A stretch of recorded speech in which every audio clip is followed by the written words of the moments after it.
Good morning all. Today we are going to start our next chapter, that is s-block elements. So first of all, let us know what do you mean by s-block elements. S-block elements are those in which the last electron enters into the s orbital. S-block elements consist two groups, that is group 1 and group 2.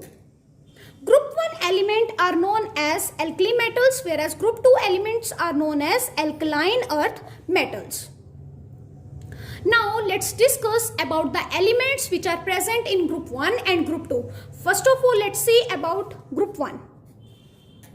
So group 1 elements are lithium, sodium, potassium, rubidium, cesium, francium. And the atomic number of lithium is 3. If you will add 8 in this, then you will get 11, which is the atomic number of sodium. Now add 8 in this, you will get 19, which is the atomic number of potassium. Add 18 in this, you will get 37, which is the atomic number of rubidium. Again add 18 in this, you will get 55, which is the atomic number of cesium. And add in this 32. You will get 87, which is the atomic number of francium. Now let's see the group 2 elements. Group 2 elements are beryllium, magnesium, calcium, strontium, barium and radium. The atomic number of beryllium is 4. Add 8 in this, you will get 12, which is the atomic number of magnesium. Add 8 in this, you will get 20, which is the atomic number of calcium. Add 18 in this, you will get 38, which is the atomic number of strontium. Again add 18 in this, you will get 56, which is the atomic number of barium. And last, at 32 in 56, you will get 88, which is the atomic number of radium. Now let's talk about the electronic configuration. The general electronic configuration of group 1 element is NS1.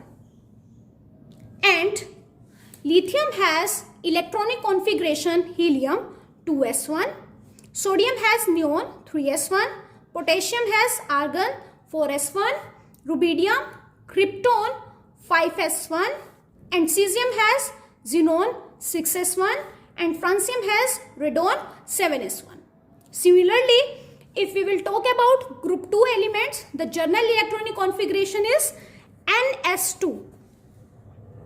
And beryllium electronic configuration is helium 2s2, magnesium neon 3s2, calcium argon 4s2, strontium krypton 4s2, barium xenon 6s2, and radon and radium radon 7s2.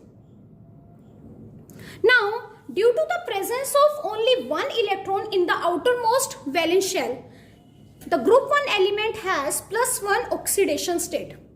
Whereas, due to the presence of 2 electrons in the valence shell, the group 2 element has +2 oxidation state. Group 1 elements form oxides and hydroxides of alkaline nature, and due to this they are known as alkali metals. Whereas group 2 elements also form oxides and hydroxide of alkaline nature, but they occur in earth crust. So due to this they are known as alkaline earth metals.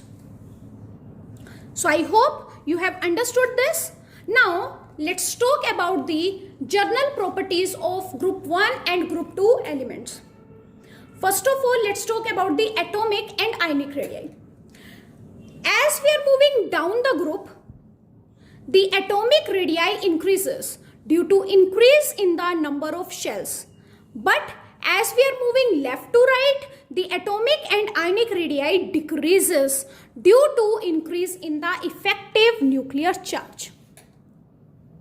So overall we can say, when we are moving down the group, the atomic radii will increase.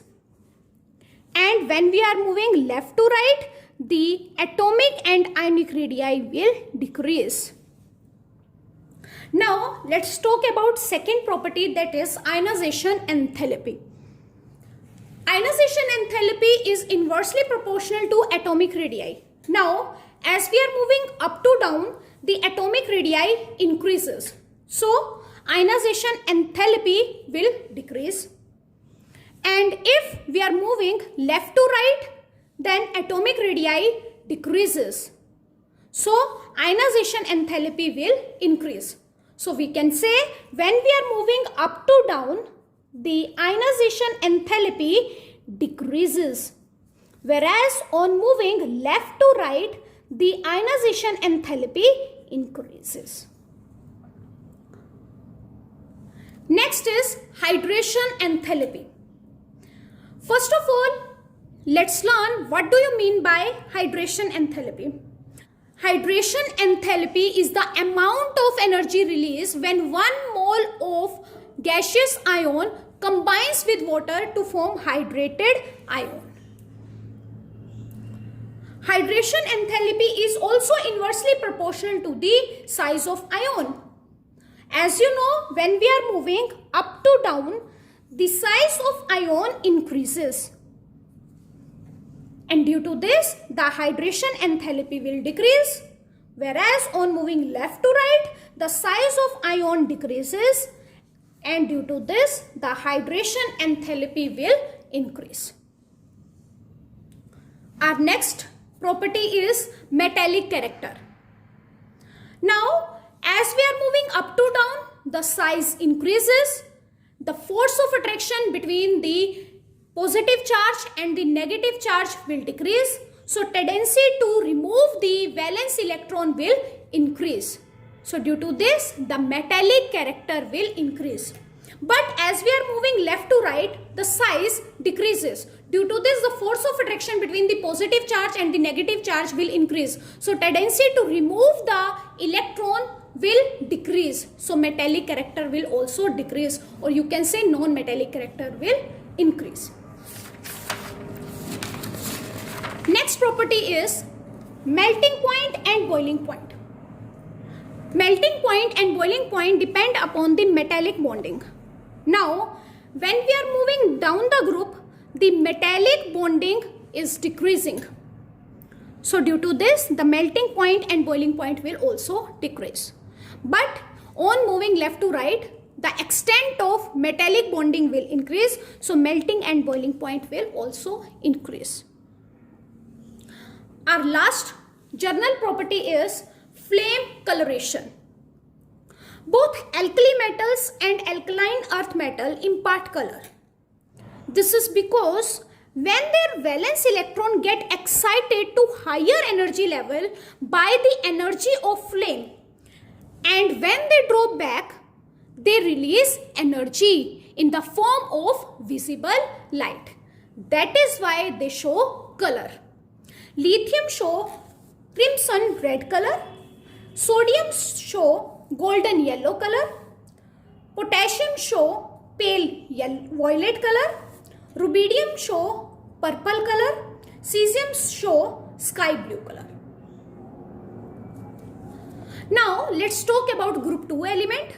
Beryllium and magnesium do not show color due to small size and high ionization enthalpy. That is, due to small size, the electrons will tightly bound and the large amount of energy is required to excite them. So, due to this, they do not show color. Whereas, calcium show red color and strontium show crimson red color and barium show apple green color. So these are the general properties of group 1 and group 2 elements. Now let's talk about the chemical properties of alkali metals. When first is reaction with air, that is oxygen.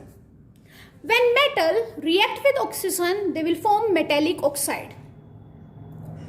So similarly, when lithium react with oxygen, it will form lithium oxide. You can say lithium monoxide also. When sodium react with oxygen, it will form sodium peroxide. And when potassium, rubidium and cesium react with oxygen, it will form potassium superoxide. Now why it is forming oxide and why it is forming peroxide and superoxide? This is due to the size. As you know, as we are moving down the group, the size increases. And due to this, the potassium, rubidium and cesium is forming the superoxide, which is having the largest size, and sodium is forming the peroxide, whereas lithium is forming the oxide, or you can say monoxide. Next is reaction with water. When metal react with water, it forms metal hydroxide, plus it releases hydrogen gas, and it also releases large amount of energy. Similarly, when lithium react with metal, it forms lithium hydroxide plus hydrogen gas, plus it releases massive amount of energy. Similarly, like sodium, when sodium react with water, it forms sodium hydroxide plus hydrogen gas, plus it releases energy. As we are moving down the group, the reactivity increases. So they will going to react immediately with water and release massive amount of energy. Now let's see our next chemical property, that is reaction with hydrogen. When metal react with hydrogen, they form metal hydride. Lithium react with hydrogen at temperature 173 Kelvin, whereas other metals react with temperature at 673 Kelvin. This is due to the increase in reactivity down the group. So for example, when lithium react with hydrogen, it forms lithium hydride at the temperature of 1073 Kelvin. And when sodium react with hydrogen at the temperature of 673 Kelvin, it forms sodium hydride. Now our next chemical property is reaction with halogen. When metal react with halogen, it forms metal halide. Now let's talk about the anomalous property of lithium. Anomalous means different. So lithium showed different property due to small size. Second, due to high polarizing power, which means charge radius ratio. Then due to high ionization enthalpy and due to the absence of vacant d orbital. Again, lithium show anomalous properties due to the presence of small size, due to high polarizing power, due to high ionization enthalpy and due to the absence of vacant d orbital. It shows anomalous properties. So I hope you have understood today's topic. That's all for today. Have a nice day ahead.